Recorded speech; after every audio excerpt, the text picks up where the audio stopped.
বাংলা নতুন বছরে দেশবাসীকে শুভেচ্ছা জানিয়েছেন প্রধান উপদেষ্টা ডক্টর মোহাম্মদ ইউনূস। এক ভিডিও বার্তায় তিনি এই শুভেচ্ছা জ্ঞাপন করেন।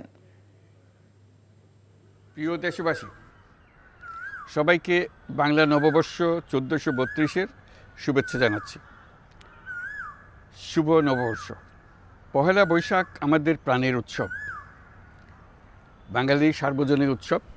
পুরো পৃথিবীতে যেখানে যেখানে বাঙালিরা আছেন, আজ আমাদের সবার আনন্দের দিন, বর্ষবরণের দিন। বাংলাদেশের সংস্কৃতি ও ঐতিহ্য রক্ষায় এবং একে এগিয়ে নিয়ে যেতে আমাদের সবাইকে সক্রিয় ভূমিকা রাখার জন্য অনুরোধ জানাচ্ছি। পাহাড় ও সমতলের বিভিন্ন জাতিগোষ্ঠীও চৈত্র সংক্রান্তি ও নববর্ষে এবার বড় পরিসরে উৎসব উদযাপন করছে। এবারের নববর্ষ নতুন বাংলাদেশের প্রথম নববর্ষ। আসুন আমরা বিগত বছরগুলোর গ্লানি, দুঃখ, বেদনা, অসুন্দর ও অশুভকে ভুলে গিয়ে নতুন প্রত্যয়ে, নতুন উদ্যমে সামনের দিকে এগিয়ে চলি। বান্ডেল থাকলে প্রতি সেনমানিতে টাকা বাঁচবে।